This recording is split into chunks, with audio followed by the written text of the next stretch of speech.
We're a country of outdoor enthusiasts, whether it's cycling, hunting, fishing, climbing, tramping, boating. Many of us head to the back of beyond every chance we get, and yet so often, despite preparations, what starts out as a bit of fun or perhaps even a challenge can become a life and death struggle. So why don't more people carry an emergency locator beacon when they head into the wilderness? They really can take the search out of search and rescue. But as John Selwood reports, many of us are still backward about using them. An Air Force Iroquois preparing to fly SAR volunteers into the rugged Hanua Ranges during a search and rescue operation last week. It took 3 days and around 70 volunteers to locate an overdue tramper. Why? Well, it's pretty obvious, but it's worth stating again. No one knew where he was or where he'd been. With not finding any sign, we just increase the search, bring more people. Had the tramper been carrying a distress beacon, and had he stayed put, the likelihood is the search would have ended in a matter of hours and only a handful of rescuers would have been involved. He didn't have a personal locator beacon. If he had one and set it off, the search would have been over a lot quicker. According to the New Zealand Rescue and Coordination Centre, improvements in technology are changing the face of search and rescue, and carrying a GPS-equipped distress beacon is now a no-brainer. What we're now seeing is the use of technology to provide tracking information to people, and it's got an associated alert function. So what's really important is to understand how that works and what it's actually doing for you as the user of the device. Whether you're hiking the Rockies, fishing offshore, off-roading, or making a cross-country road trip, with Spot, you're always connected. The Spot beacon is part of a range of new technology which is now coming online. Up until a few years ago, emergency alerts via satellite were the sole domain of government agencies. But that's changed, and private enterprise is now climbing in to the search and rescue business. By pressing the SOS button on your Spot messenger, your updated GPS coordinates will be sent to the GEOS Emergency Response Center every 5 minutes.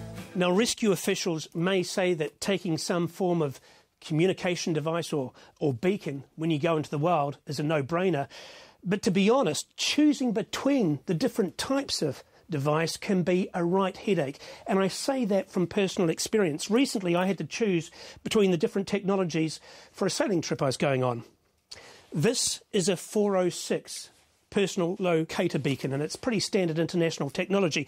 This, as you've seen, is the new Spot, the newer version of a messaging system by satellite. The arguments for and against become so technical regarding satellite position, frequency, power, that it's almost impossible for a layperson to decide. In the end, I actually had to go to an expert. If I was in the ship, what I would want is a 406 beacon. The Spot beacons, really nice. I've got friends who have these, but if the stuff hits the fan and you're sitting there in trouble and you hit the I'm in trouble button, it tells someone back in the States where you are now. It doesn't tell me on the helicopter where you are when I'm overhead. Tracking devices like Spot do offer an emergency alert function and a GPS fix, but what they don't have is a homing signal.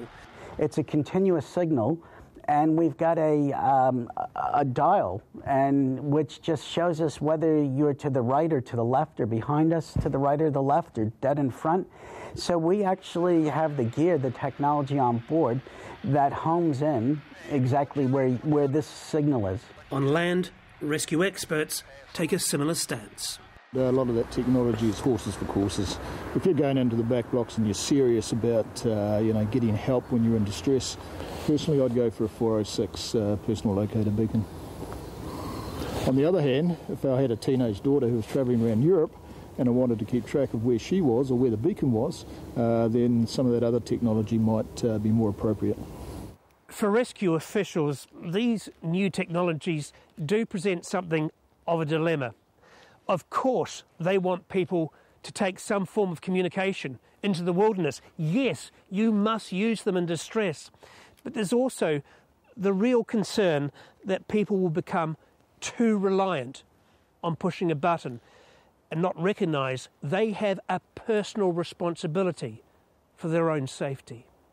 we place a real emphasis for people on preparation, on taking the right steps before they go and do their activity, on letting people know what they're doing, and then in the event that something does go wrong, being able to tell people. So absolutely better to have something than nothing.